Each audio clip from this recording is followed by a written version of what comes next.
Thanks for joining me for today's First Five.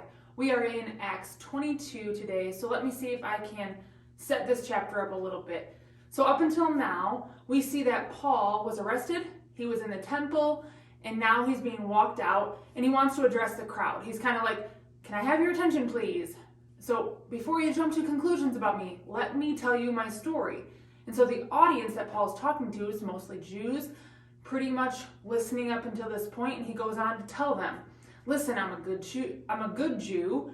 I was trained by one of the very best rabbis. I've always been passionate about God. I persecuted, I arrested, and killed for God. That's how passionate I was about God.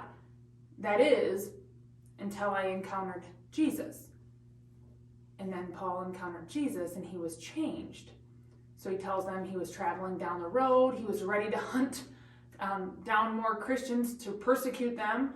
And Paul's life was changed. He became a follower of Jesus. He was baptized, and he was ready to share his story.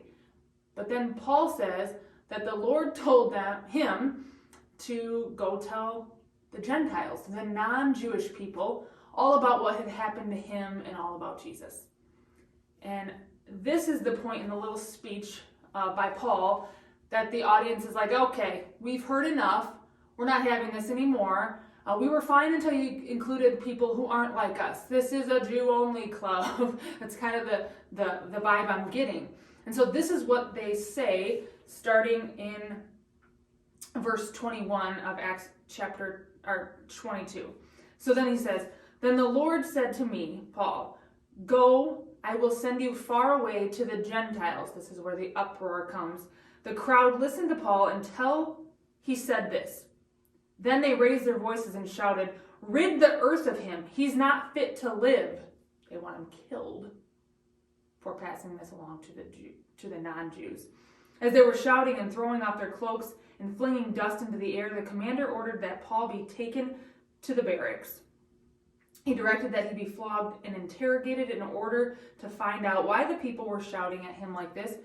As they stretched him out to flog him, Paul said to the centurion standing there, is it legal for you to flog a Roman citizen who hasn't been found guilty of anything? When the centurion heard this, he went to the commander and reported it.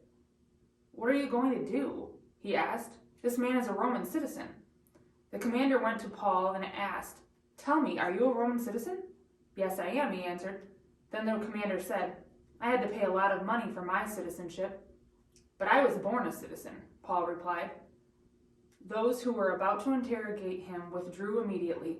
The commander himself was alarmed when he realized that he had put Paul, a Roman citizen, in chains. See, Paul's story of conversion, how he encountered Jesus, and from this point on, how his life was changed is so powerful, so incredible, and so powerful that Paul was willing to listen to the Lord and share the good news with all people, even if it meant other people getting upset, and even when it hurt physically or emotionally. But the reaction of the Jews is what catches my attention, though. I can't help but think maybe we slip into this sometimes. Maybe we think we're part of some exclusive club, or we're a little bit better than other people because we know Jesus. It might be easy for us to look down upon people who don't know Jesus yet. Like, man, their life is a wreck. I can't believe you're doing that. That's your fault that your life's a mess. But once upon a time, that was you and that was me. That was our life too.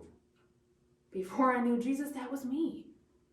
So when I know a better way, when I know something or someone who can make life so much better, so much sweeter, so much fuller and richer, then why am I keeping that to myself? See, our relationship with Jesus was never meant to be hidden or hoarded. We need to share the message with anyone who's willing to listen. We need to share our stories, just like Paul did, about how we encountered God, how Jesus has changed our life. I hope we can take opportunities to do that today. I know it's not always comfortable to share our stories, but I do know it's always worth it. Have a great day.